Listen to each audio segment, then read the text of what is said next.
Hello, everybody, and welcome to the Imperial Holonet. I'm JID123, And I'm Nero Cole. and we are here with a series of retrospective events. This time, discussing a little game near and dear to our hearts, the first Kingdom Hearts game, the Yeah, one, yeah. the only, the original. A game that means a lot to me and to probably Joel as well. Oh Um, yes, even though I this played opened second. up this opened me up to plenty of story potentialities and really just opened me up to this series at large. I remember when I first got this game. I rented it at Blockbuster back when that existed. So there's a See, so there's a kids, story we're ancient. there's a story with me in this game. So I got this game as a gift and it sat on my shelf for probably a year or two. I never touched it until I got really bored one day. I plugged into my PS2 and I was enthralled. Enthralled. I knew I liked this game the minute I saw a bunch of Disney villains stand together and plotting to take over the world. That's how I knew I loved this game. And I played the second one first. Yep. Um, So, Joel, let's do a best thing, worst thing. oh, Joel, you go first. the best thing overall is the story. I think this is the best Kingdom Hearts game in terms of its story. If you're going into this, if you're going into this game if you're going into this franchise for like the story, this is the one you go into. Everything else, give up. Do not go something all ye who enter. Um, for the rest of the series, this one, yes, the story's pretty good. Okay, I'll take that back. Chain of Memories' story I think is better than most people give it credit for. I think I'm more lighthearted on that game. But we won't get into that. Is this game is so charming, it's so simple. It's just about a kid, his adventures, and dealing with teenage stuff, and his friends, and just trying to go home. That it really is so. It's a lovely story. It's simple. It's the hero's journey.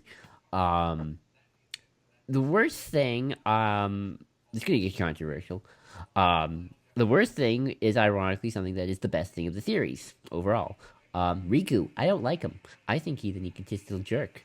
I don't like his character. I don't buy that he and Sora are friends. Um, I think his fall of the dark side is. I think there isn't enough. There's impact. Context. No, there's consequences. I just think I said not consequences, I said context. context for it for sure, and I don't see the tragedy in it. I like a dark side fall to be tragic, even if he's turned into like a sadistic evil person. I still think it should be tragic.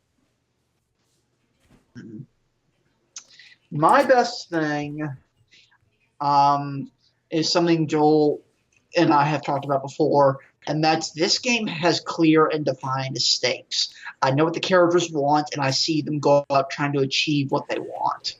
And it's that simple, and it allows me to get behind the characters in a clear way. So for that, this really helps you get invested in the game at an early point.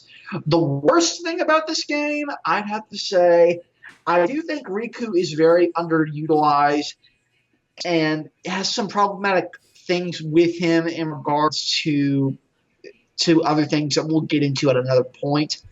But my worst thing I've got to say is how little Kyrie gets to do in this game. She's kind of the damsel in distress. And while that works in a lot of situations, this game plays on that.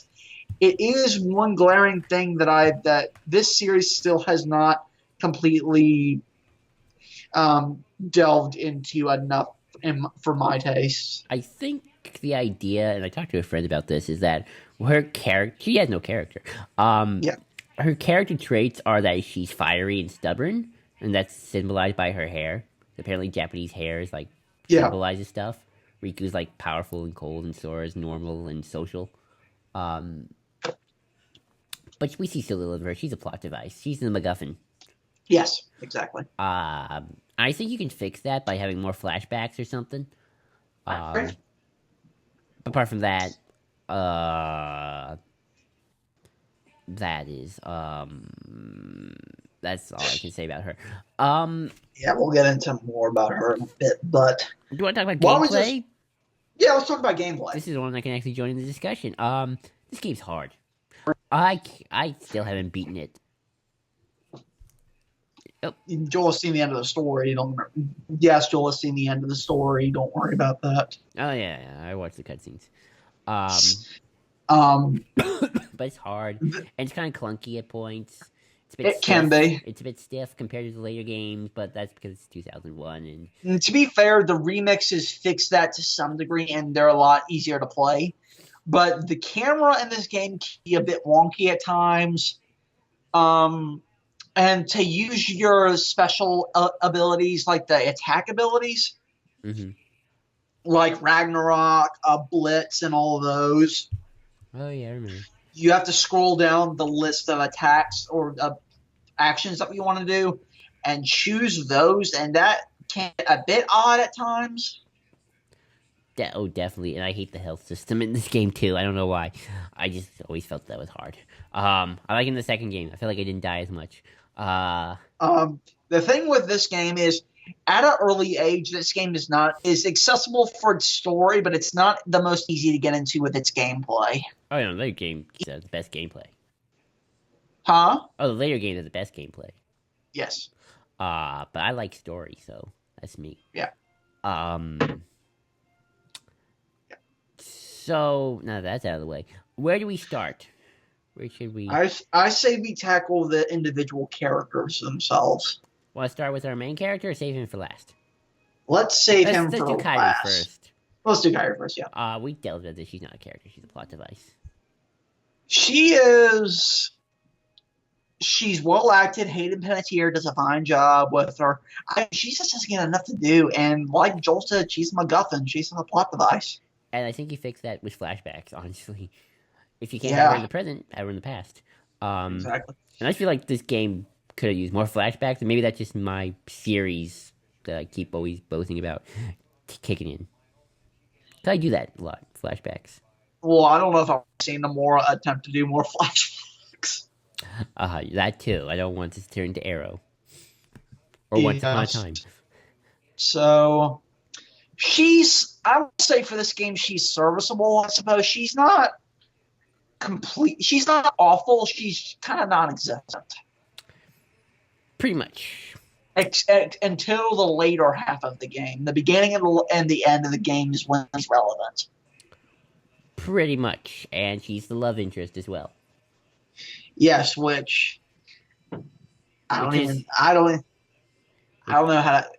This is Kingdom Hearts. I don't know if I can really tackle a love relationship type thing because it has want never them been to good. because I ship Sora and Kyrie.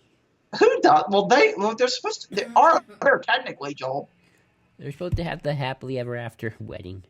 Dang it! It's not like I think about these things, obviously. Like I just. But I don't. She works well with Sora, and I like her. I really like her in Traverse Town with Sora when they're in that underground and when they're in that waterway, and she gives him the keychain that will allow him to make the oath for her. Right. Do you buy Sora not taking her along? You think that's problematic? I can. Well, I don't want to get into like feminism, misogyny. yeah, I don't want to get That's all that either. It's Japan, people. They're very traditional. Well, even Japan has gone against those very traditions and gone and done really good female character stuff. But for this game in particular, they start her off in that regard on the wrong foot. I would be buying that she trained with Sora and Riku, but that's clearly never the case. Gives me an idea that maybe she sneaks along for this final riding without Sora's permission. Oh, that'd be fun. But she's kind of portrayed kind of the damsel, kind of, but she's. I can understand why Sora says you kind of be getting in my way, and in a way she is because she is not trained for this. She wouldn't be able to do much, especially Ooh, I like my idea. Here we go, folks. My ego getting in the way. just I like Riku. exactly. Well, we'll get into that later. I'm not falling to the dark side just yet, or am I? I am Senate. I But am. Joel, you talk about your dictatorship all the time. Yeah, that's true. Um, I would like. I think if you want to go with that idea, she's stubborn. 'Cause that's what the redhead's for. Um, Yep. that's what apparently the Japanese symbol or symbolism there. That's just what my friend told me. She would sneak aboard. She would go anyway. She wouldn't hear the end, or she would yell Sora's ear off. Like Yeah. she just wouldn't say, "Okay, I would get in your way. You're right." Um, she would like sneak aboard, and like she'd be like rebellious kind of a thing. Um, Yeah. I think that's how you fix that. And Um, to be fair, I hate to bring this up, but it's the easy thing. All three of these characters are not the same characters that they're portrayed as here in later games. well, this is the first game, and that's kind of the And we'll get into the whole development of this later and all that. But just so people understand this, the characters you see here are not the same characters you will see later on. They're the same character in name and certain character traits, but in the way they act, that changes.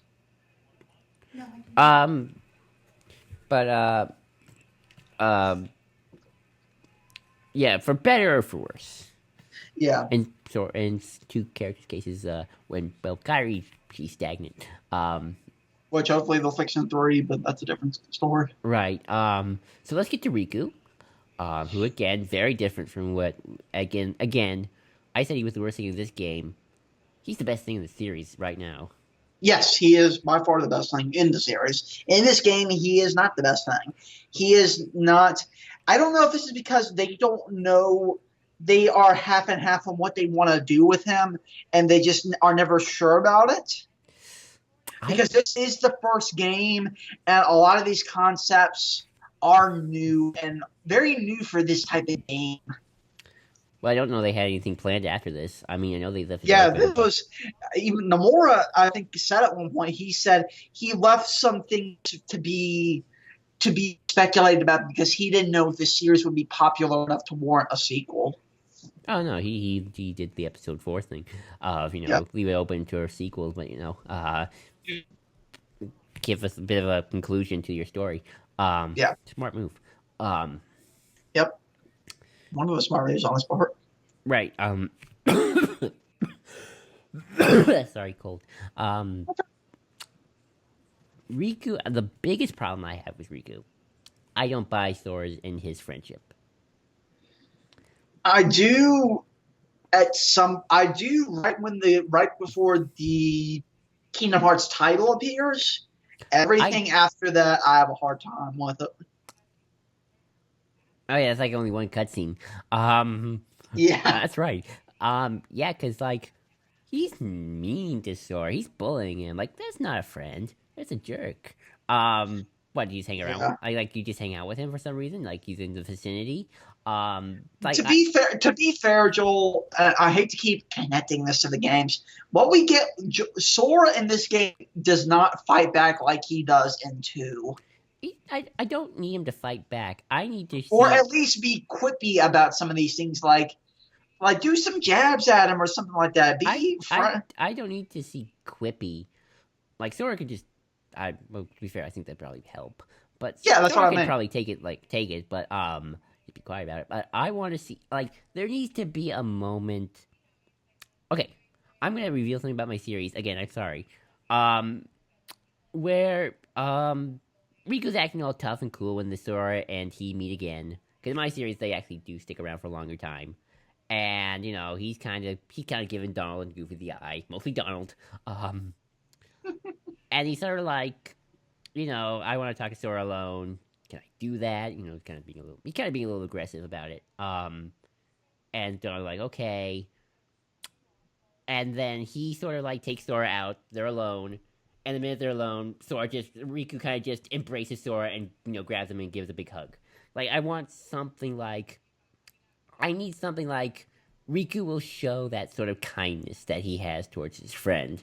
Like when he's just the two of them, like he can be tough and quippy and jerky a lot of the time because that's who he Or is. at least have moments where we see them being clearly happy with each other. Yes, Like that's see the. I mean, them to be make fair, jokes, that's just an see them make a example. joke and laugh at each other.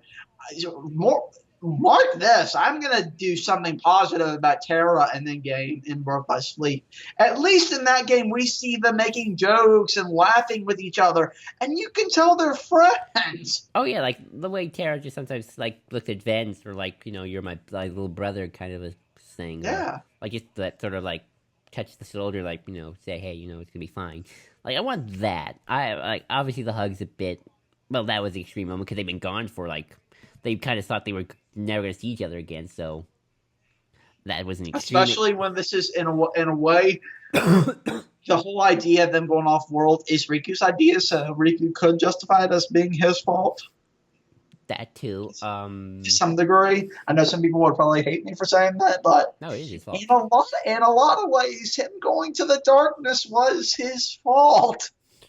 Um, yes, I you can keep most of Riku's character intact in Kingdom Hearts 1. I just need a few moments of just him being kind, like a hug, a pat on the back. I sort of like, yeah, you're my pal. I stick with you for the end. Kind of a thing, at least on the island. And then maybe a little bit more in the middle. Um, Do, answer me this, Joel. Do you think part of the issue is we don't get enough time on Destiny Islands? I want to leave the Destiny Island as quickly as possible to get to the Disney stuff. But do you not? But do you not think that maybe we needed a bit more time there, just with them as friends? Oh, probably yes, definitely. That those levels, those need more cutscenes. It feels like you're Yeah. just walking around and just doing chores. Like I want to see just a little bit more random stuff. Yeah. Um, Maybe integrate Titus Watkins selfie in for the hell of it. just have a Because conversation or something. yeah, exactly. Um, Another problem is I always say this. I wanted Riku to join the party for at least a little bit. Do kind of a double agent thing where he's technically working for the bad guys, yet he wants Sora on his side. Yeah. That's my thing. Let's touch some of the villains. Okay. Wait. Do you want We'll to speak? say Do you and want to then say we'll anything else about Riku that you want to talk about first? nothing that will connect to anything later. So Well, okay. I was just gonna say his fall to the dark side though. When he is in the dark side, that's how you do it. That's not like Terra, who's like my Killmaster Ericus, but let's face it, I think he's justified at this point. Um, yeah. Riku's evil. We know it. You know it. He does some bad stuff, Yeah. and you buy it. Or at least Yep. you can feel it. Mm-hmm. It's the beginning part I have a problem with. We'll go over some of the villains first, and we'll touch the last character we'll touch on is Sora because he's the one that we can start spanning off into much bigger discussions. You want to talk about Let's Disney let's villains do let's first? do let's do Disney villains first. Okay. So I'm gonna do this a little differently. You have every other Disney villain except Maleficent, and they're pretty much they service the world that they're in. Yes. Jafar is like the only one I think they did a little bit more with. Mm-hmm. Hang on. And granted, my series, I'm gonna give him entire arc because I love Jafar. But what they did with Maleficent, I think that's why I love her so much as a Disney villain. I don't know if it's because Yeah. of Sleeping Beauty, but here, this is where like I love it. I love it. This is It's where she brilliant. shines, especially when Ansem Riku stabs her with the Keyblade of Hearts, and she said, "This power," and she laughs. She says, "The true darkness," and she transforms into that dragon. That's one of the best moments of that game. I love the fact that she has like an actual plan to take over the world. Yes. It's a little bit more ambitious than this being spiteful. Granted, I Yeah. love the way she be spiteful because it's so much fun. But this is like Yeah. so like you're taking that and we're going to a new level. And Maleficent will go on to be one of the more complex characters later on, Really? or somewhat. Okay. I don't know. I'd argue her motivations are still pretty simple. Yeah, they're still simple, but I mean, just and how and what way and how she sides with certain characters. We see her on different playing fields, and that gives her more complex. It gives us a more different view of her than we're used to seeing. Oh, well, definitely in this game. Yeah, Definitely. Yeah. and even I'd even argue somewhat in two. Maybe conceptually. Yeah. Perhaps. I would have definitely done probably better integrating it because this is the only game where the Disney worlds matter. Yes. After that, they're just eye candy.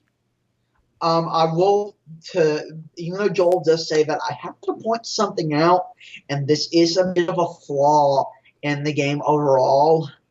You can skip a world or two entirely and never do them.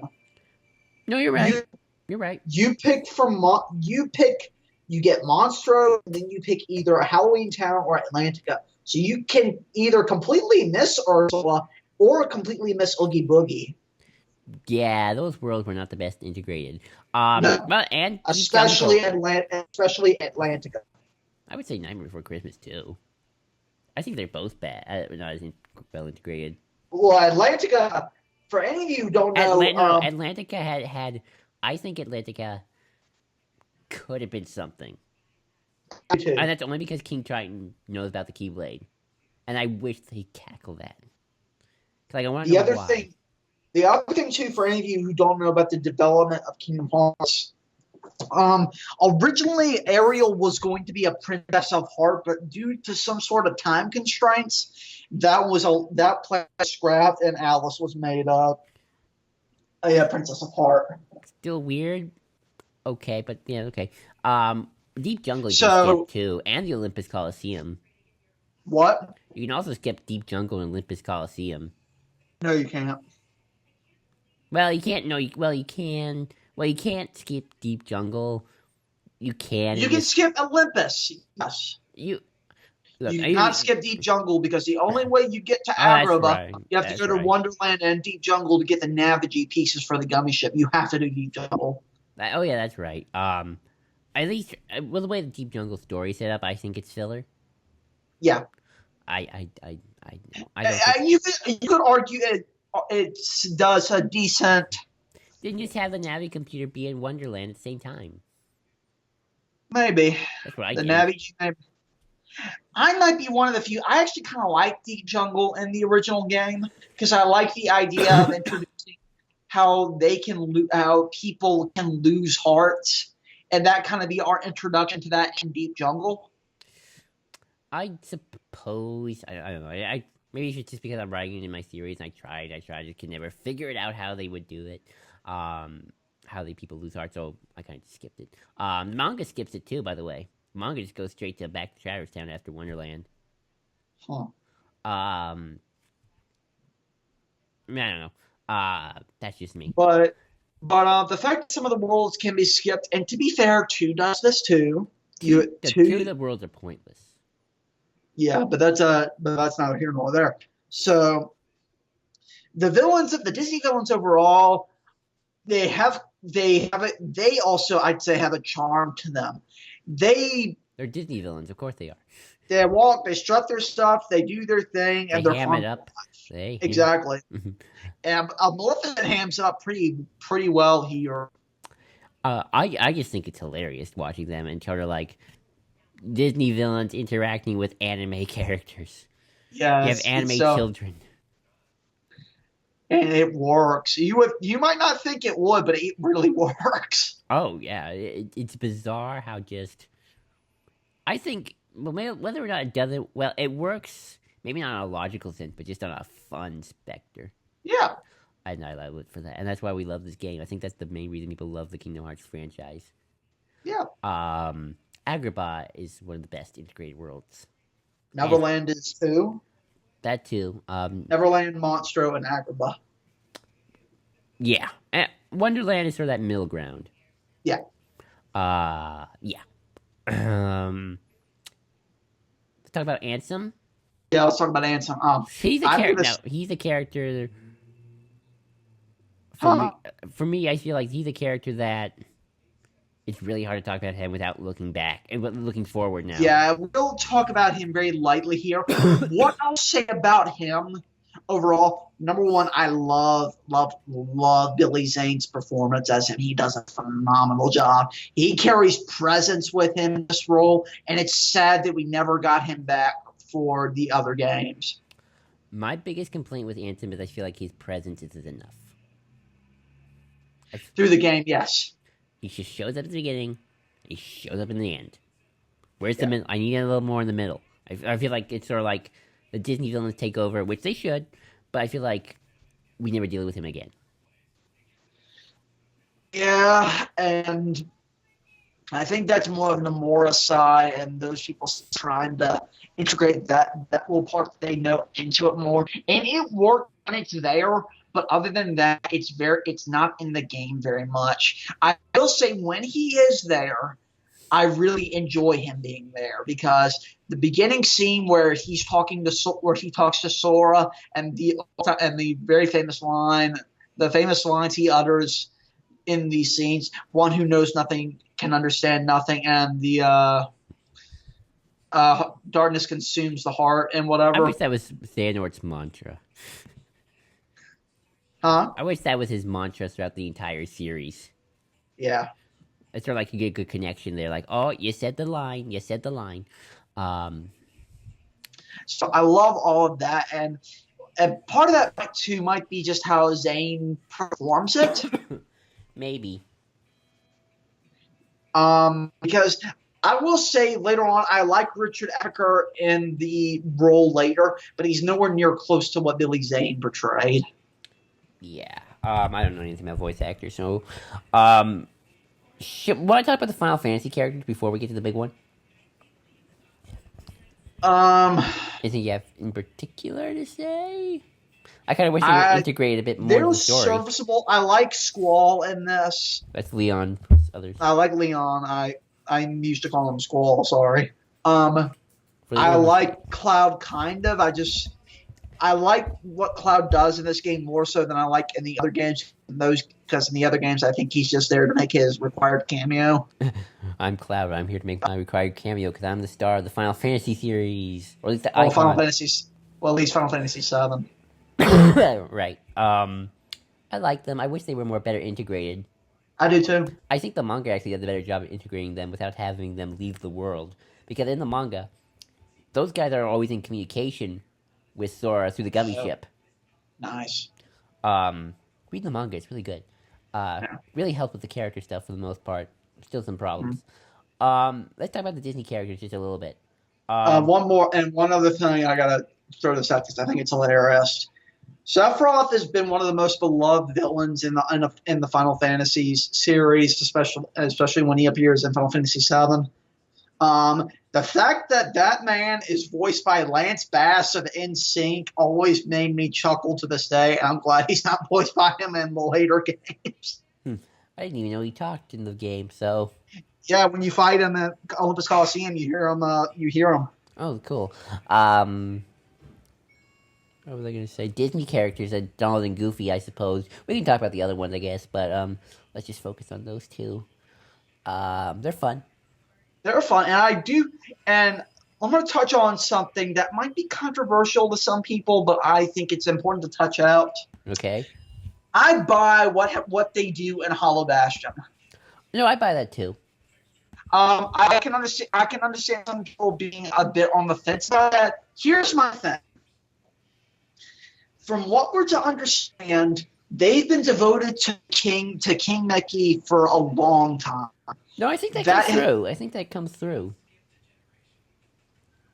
To clarify, they've been devoted to him. The fact that Riku gets the Keyblade and has to leave, the fact that they go with him makes sense, and they clearly don't like it any more than Sora does. But it's when Sora actually fights his way up into the castle and fights that way hard enough. That's when Goofy's like, you know what? He's going to push this hard, and he did it just because he cares about his friend. I'd be an idiot not to support him. I didn't know that was a controversy. I totally. Well, it's something I can see being maybe an issue. No, yeah, even the manga, I kind of they even like in the manga. I keep bringing up the manga. I'm sorry, but I have the manga because I remember it so well. They actually have a little scene where they're following Riku, and they're like they see him, and Goofy's kind of like, oh, gosh, this kid doesn't look so good. He's like Riku's kind of like almost like having a meltdown. Like he's fit Mm, mentally. It's like how Azula kind of mentally broke by the end of Avatar. yeah, He's like halfway there. No, I'm more like a third because he doesn't go all the way. Thank goodness. Um, but um, they kind of they know they don't want to be there, but they have to, and I yeah, think deep down they want to be with Sora by that point. yeah.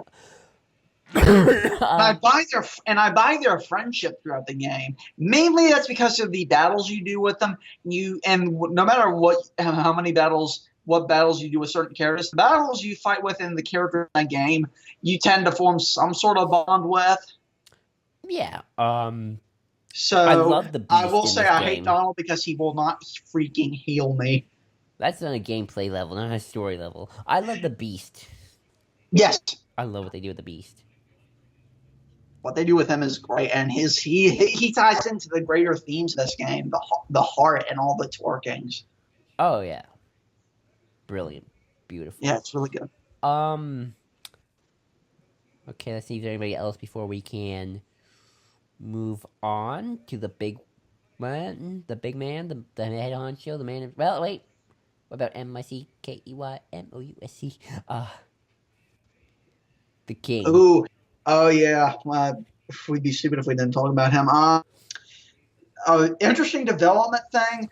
They Disney only allowed Mickey to be used during one scene, so they gave him a small role. And honestly, it works. It really works when they get to the Oh, end of that that. payoff is so. I love that payoff. When he whips up that keyblade and he says there will always be a door to the light, then he looks back at Donald and Goofy, says, "Donald, Goofy, thank you." And he's just wearing his pants. That, Which is explained in 2.8 on why he looks like that. yes, Yes, they took their time to explain that. and it is that the moment where he thanks Donald and Goofy for what they did. It warms your heart. It's like that is the best payoff. I love how they just call him the king and they don't use his name until like the very end. Yeah, I mean, it's obvious. Like, who else would be king in this kind of a game? yeah, But still, um, I just love yeah. it. That's a brilliant payoff. Brilliant. And they said that if Disney gave rights, they would do more with him later. And of course, he's given a bigger role in the later games. Oh yeah. It's brilliant. Okay, now let's get to the big one. The big man, head honcho. Let's talk about our spiky haired, brown hair kid, Sora. Um, Still not my favorite version. I honestly still think Chain of Memories is probably where I like him the most. Probably. Only because I love seeing angry Sora. Um, I kind of want a mix of that and two, and there I would think you have the perfect Sora. Um, Yeah. because here I like Sora. Don't get me wrong, he's way smarter in this than he is in any other game. Yeah. But he's always so depressed. Um, To be fair, I understand why. To be to fair, be fair, you understand why he is. I mean, I understand why. I'm not complaining. I'm just yeah, he lost his island. His friend turned on him. Um, he's dealing with all this stuff, and I'm happy about that because he's not like do. Let's just have fun and explore like he is in two. Um, yeah. you get to see the range of emotions. And he seems smart. He might rush into things like he did in Wonderland, but But he does so for a good cause. yes, and he's proactive Yes, he's very proactive. and he makes right decisions. Hmm. He's not stupid. We'll And get into that with Dream Drop Distance, but it's funny. I think I would have more to say about Sora. It's funny how I feel like I don't. um, He does. He. Do you say he goes through an arc?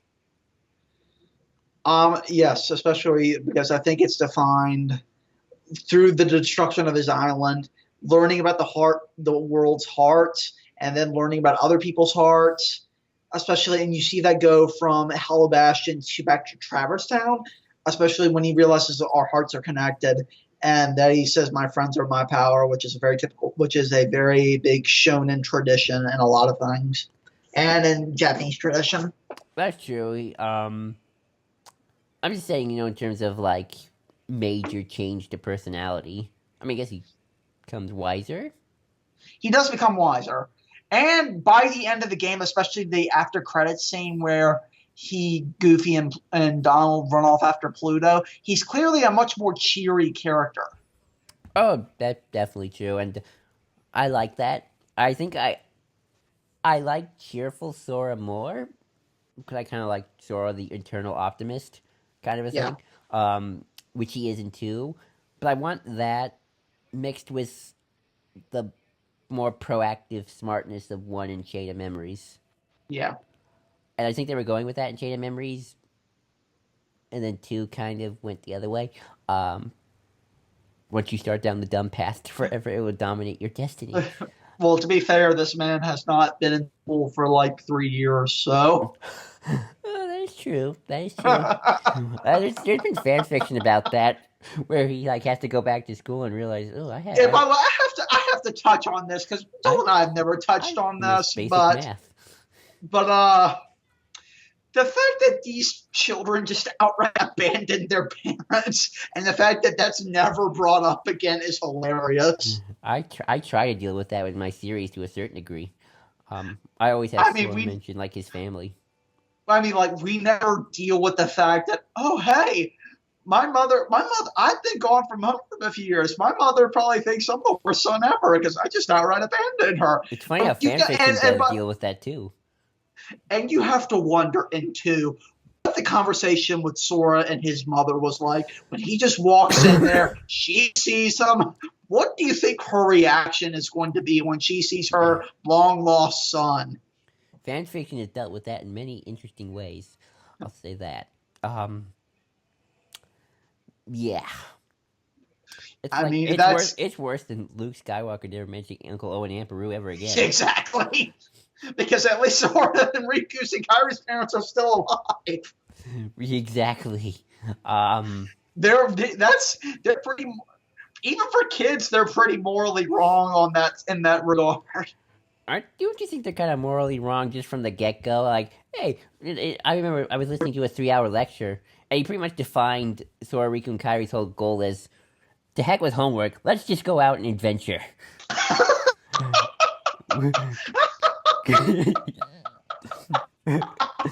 That's even better because in Kingdom Hearts 2, Sora has the line homework.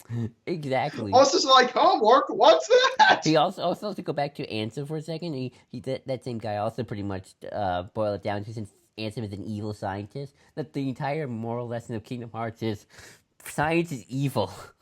Exactly. Kingdom Hearts believes in good old fashioned God. But no, there is a certain sort of nature is the best way sort of thing. Yeah. I feel like it could be balanced out. Even Miyazaki kind of balances, like there's a balance between technology and nature kind of a thing. Kingdom Hearts is one sided on that note, but again, I derailed. There's another thing I want to touch on before we get into bigger discussion stuff. Mhm. This is the introduction of the Heartless. Oh yeah, the Heartless, the thing you fight. And they will become a staple throughout the series. Yes, They are a constant. and I gotta say, they are intimidating here. Yeah, that's true, but that's because in the first game they were hard to fight. They're hard to fight, but they also, especially when they show up and they dive into the heart, the shadows. That's already an unsettling image. But imagine seeing a storm with a big orb in the sky, a big black orb in the sky, and these shadow monsters with yellow eyes just appear out of the ground. I'd be pretty scared too. I never got scared of them until, well, actually, no, you're right. They're kind of scary throughout the whole thing. I get more scared with them by the end. They're going to get scarier looking Heartless. Yeah. I forgot to mention one thing this game does great: atmosphere. Yes. It really gives you a dark atmosphere of stuff is going down. It even takes it even does There's what even I a darker think. tone. Yeah, it does what Hunchback of Notre Dame does to Disney, but this time it does this, Without but the and it gargoyles. does it again here. Not that dark, but sort of in that vein. Yeah, I agree with that. By taking sort of similar ideas and putting a unique spin on them. Kingdom Hearts is if you start with Empire Strikes Back and then you do Return of the Jedi. Um, Yeah. um, but yeah, because there's so much. I love the tone. It just has like Yes. there's like you just feel like there's a threat. Like some Indeed. like things are going downhill. You enter a not you don't start at a happy place. Even when things are so happy, you feel like there's an edge. Yes. Um, And they are not emo about it. oh no, nobody's emo in this game. I think. Um, not even Riku. He's Yeah. egotistic. I think that's why makes Sora a great character. He's not an emo character. He's one of those happy-go-lucky ones, or at least he starts out kind of happy-go-lucky, Mhm. and then he gets serious when things go downhill. So he reacts naturally to it. Right. But even then, you still kind of see that sort of like he's. I think it's less. I like about Sora is that he's very wide-eyed, and the manga again addresses this as well, where he looks out into the stars and he's like, he can still have his moments of happiness even when things are bad. Hmm. Where he's like looking at the stars and like, oh my god, I've never seen this before. This is beautiful, and you would feel that way too, even if you did lose your Yeah. home and your friends. If you have like a major distraction like that, you'd look at it and like, oh my god, I've never seen so much. Like Ray said when he looked at Takadana, I've never seen so much green before. It's sort of like that kind of oh my gosh kind of look. Yep. Um, I really cannot apologize. Well, it's good to talk about that, but well, it is good to talk about that because this game has its scary moments, but it's probably one of the more serious Kingdom Hearts games. I don't think any other Kingdom Hearts game gets as this dark. Not Birth by Sleep tries to, but its structural issues prevent it from being what Kingdom Hearts One was. And Kingdom Hearts 2 is way too happy. Yes, It's way too optimistic and lighthearted. except in the beginning and the end, but everything else in the The but M's trying from to just be dry and boring, in my opinion, and the end is sort of like, I don't know. It doesn't earn it. I would agree the first time it was boring, but I think it could have earned being a different kind of mature than one was, but that's neither here nor there. Dream Drop So, Distance, I think, has a darker tone. It's just so convoluted. I don't know. I felt darker than the other games in my just I might fight you on that. I don't know if it is or not. compared to two. Even then, I'm not entirely sure. I don't know. I think maybe just the idea of they are not returning kind of looming over everybody. Maybe. I felt that threat. Still not good. I'm just saying. Um, So why don't we, since we touched upon, let's before we get into the big discussion stuff, Joel. What do we think? What do we think of the story overall?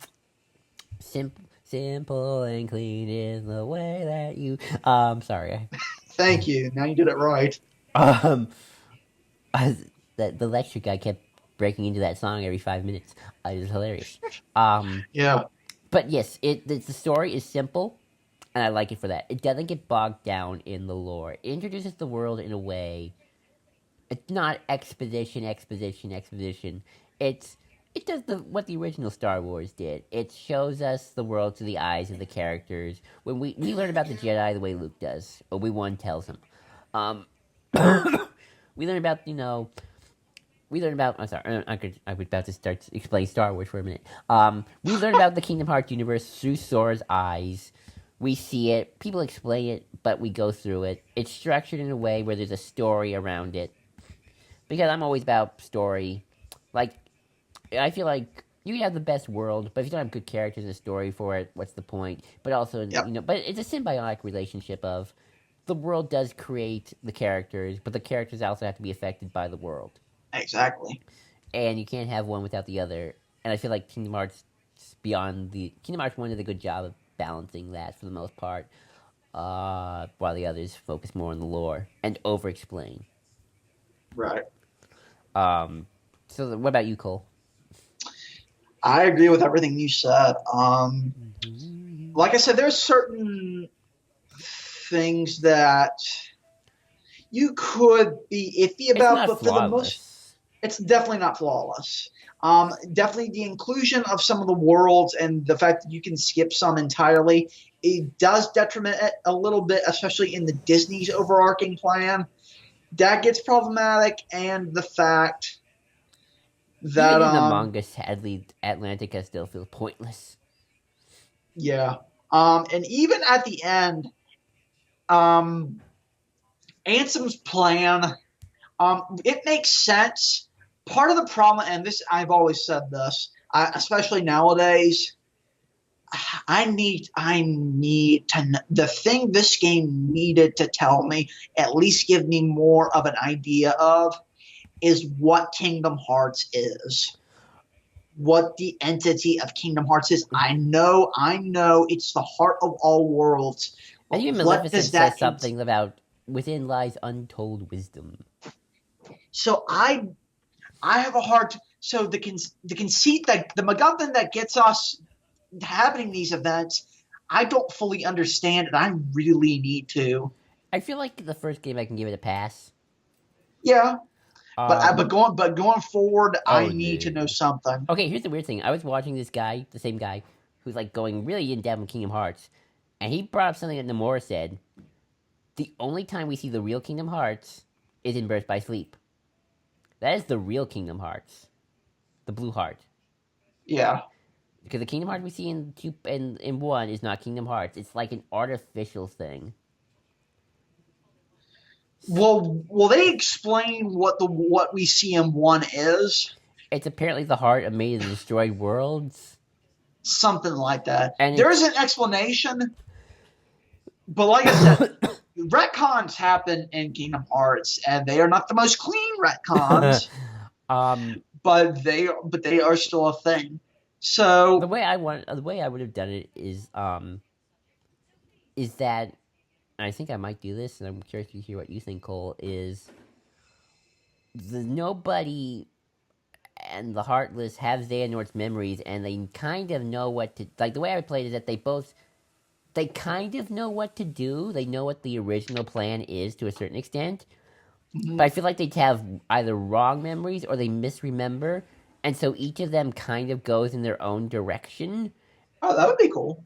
And then when Master Xehanort comes, like I had this line where he kind of jabs his nobody and heartless, saying they're both foolish, because like he had like and Xehanort has the actual memory, like he knows like what you two did. You almost had it. Like he's not gonna say that obviously. He's gonna be like you messed up, but you almost had it, but you went in the wrong way. So you Mhm. had parts of what you had to do, but I have the full picture, Yeah. and that's what I would have done. But that's just me. Um, Now, Joel, now might be a good time to get into the discussion about the over and how this game came to be. Because let's on be an honest, elevator. On an elevator. yeah, and how a game like this managed to be successful. I think it managed to be. Because this was probably one of the biggest risk a studio has taken. I'm curious how much Disney cared. Well, I'm sure they cared. I'm I'm sure they cared enough to give rights to allow them to use their characters. Well, that's true because Disney's very protective of its Yeah. copyright and how they. And to give it to Square of all people, the people who make the Final Fantasy franchise, like you wouldn't think these two things would go together.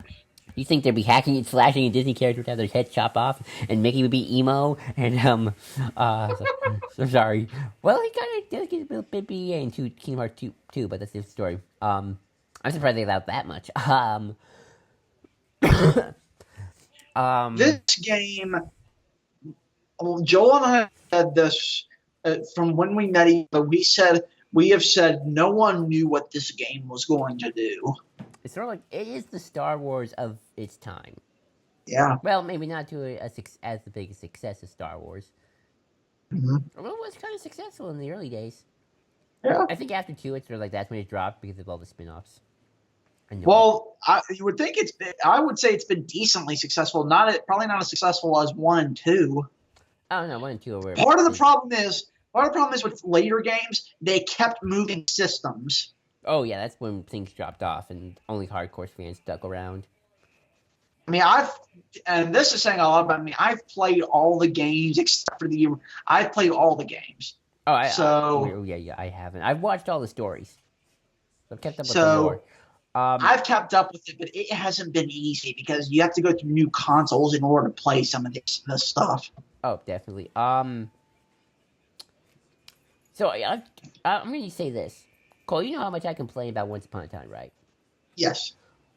Kingdom Hearts 1 is season 1 of Once Upon a Time, where we had the simple story, we had the overarching themes. It wasn't perfect. Season 1 of Once Upon a Time. They hammered the message home sometimes, like.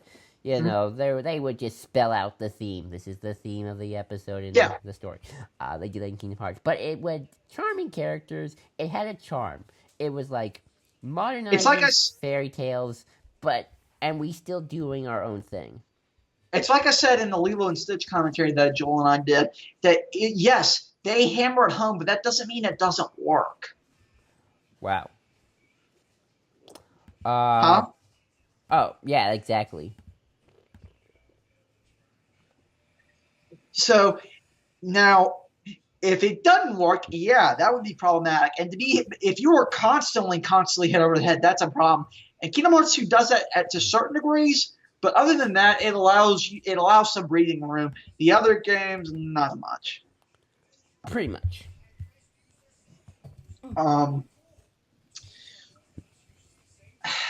The thing we have to touch upon now, Joel, because Joel, if any of you are not familiar with Joel and I's previous videos, you would know he and I have a very complicated view of a one person known as Tetsuya Nomura. He's the R. George Lucas. Yes. I have a very, very and I have to touch upon him here because this is the starting point, and this is probably one of his best works he's directed. Sorry. But I will say this about Nomura: he is a fantastic character designer.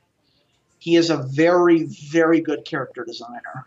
He designed a lot of characters for the Final Fantasy series. He designed the characters for 7, for 10.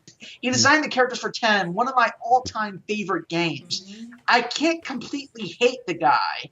The problem is he's not the best director, the best writer. Right. And the thing is, I think this series wasn't successful is because there are two people I think that are one person in particular that I think really helped this game move along, and that is Hironobu Sakaguchi, and he was the creator of the Final Fantasy franchise. A man, I have to say, who pulled Squaresoft from being bankrupt at one point with the first Final Fantasy. He basically saved them from going bankrupt with that game. And the other person to give credit to is Yoshinori Kitase, and he's been involved with Kingdom Hearts. He was involved with 1, Chain of Memories, and 2, and then dropped off. And he's a big time name on the Final Fantasy franchise as well. So I think both of them had a lot to do with especially Sakaguchi, had a lot to do with why this game ended up being as successful as it did. Pretty much, I would agree with that. They are the Gary. They are the Gary. Not Gary. Whatever. Who's the guy I'm thinking of?